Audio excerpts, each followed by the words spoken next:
Bates. Thank you, Mr. President. Yesterday, I said that history will record this moment when we either lived up to our responsibility as a Security Council or showed our complete failure to protect the Syrian people. Today, we have our answer. The votes have been cast. The record will show that today, some countries decided to stand up for truth, accountability, and justice for the Syrian people. Most countries saw the horror that took place in Douma last weekend at the hands of the Assad regime and realized that today was a time for action. Month after month, the Assad regime, with full support of Russia and Iran, has strung along this council. They ignored our calls for a ceasefire. They ignored our calls for political dialogue. They ignored our calls for deliveries of humanitarian aid.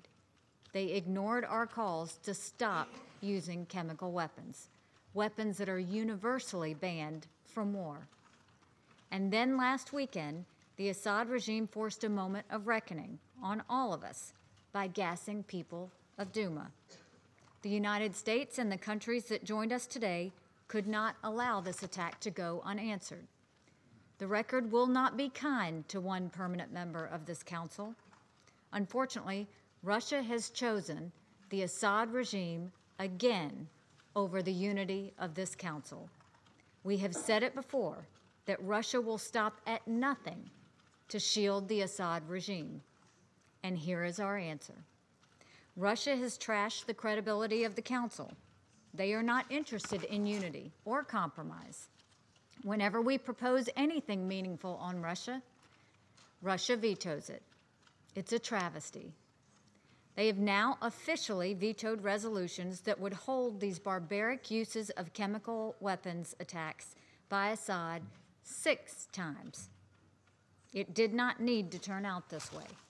For weeks, the United States has led transparent, good faith negotiations with all Security Council members to establish an attribution mechanism for chemical weapons in Syria.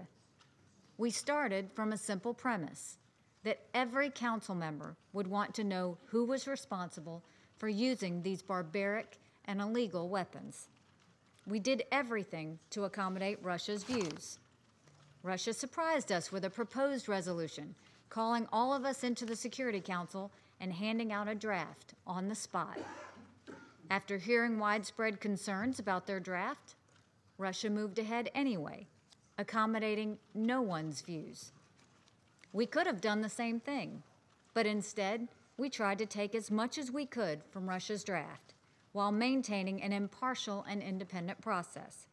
We were negotiating in good faith. Many aspects of our resolutions were similar. Russia said investigators should have safe access to the places where chemical weapons were used. We agree. Russia said they wanted an impartial, independent, and professional investigation. We agreed. Russia said that the investigators should be recruited on as wide a geographical basis as possible. We agreed. Russia said they wanted reports on the activities of non-state actors involving chemical weapons, even though this sounded to us like an attempt to distract from the Assad regime. We included Russia's request. We even gave our mechanism the name Russia wanted: the United Nations Independent Mechanism of Investigation.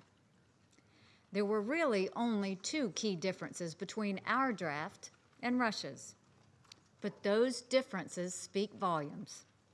First, Russia wanted to give themselves the chance to approve the investigators who were chosen for the task. And second, Russia wanted to have the Security Council assess the findings of any investigation before any report was released. Does any of that sound independent or impartial? So Russia's proposal wasn't about an independent and impartial investigation at all. It was all about protecting the Assad regime. This is a sad day. The United States takes no pleasure in seeing Russia exercise its 6th veto on the issue of chemical weapons in Syria. Just last week, We hoped that the one-year anniversary of the Khan Sheikhoun attack might be the start of a renewed partnership to combat chemical weapons. But these deadly weapons have been used on Syrian families again. And when the people of Duma, along with the rest of the international community, looked to this council to act, one country stood in the way. History will record that. History will record that on this day, Russia chose protecting a monster over the lives of the Syrian people. Thank you.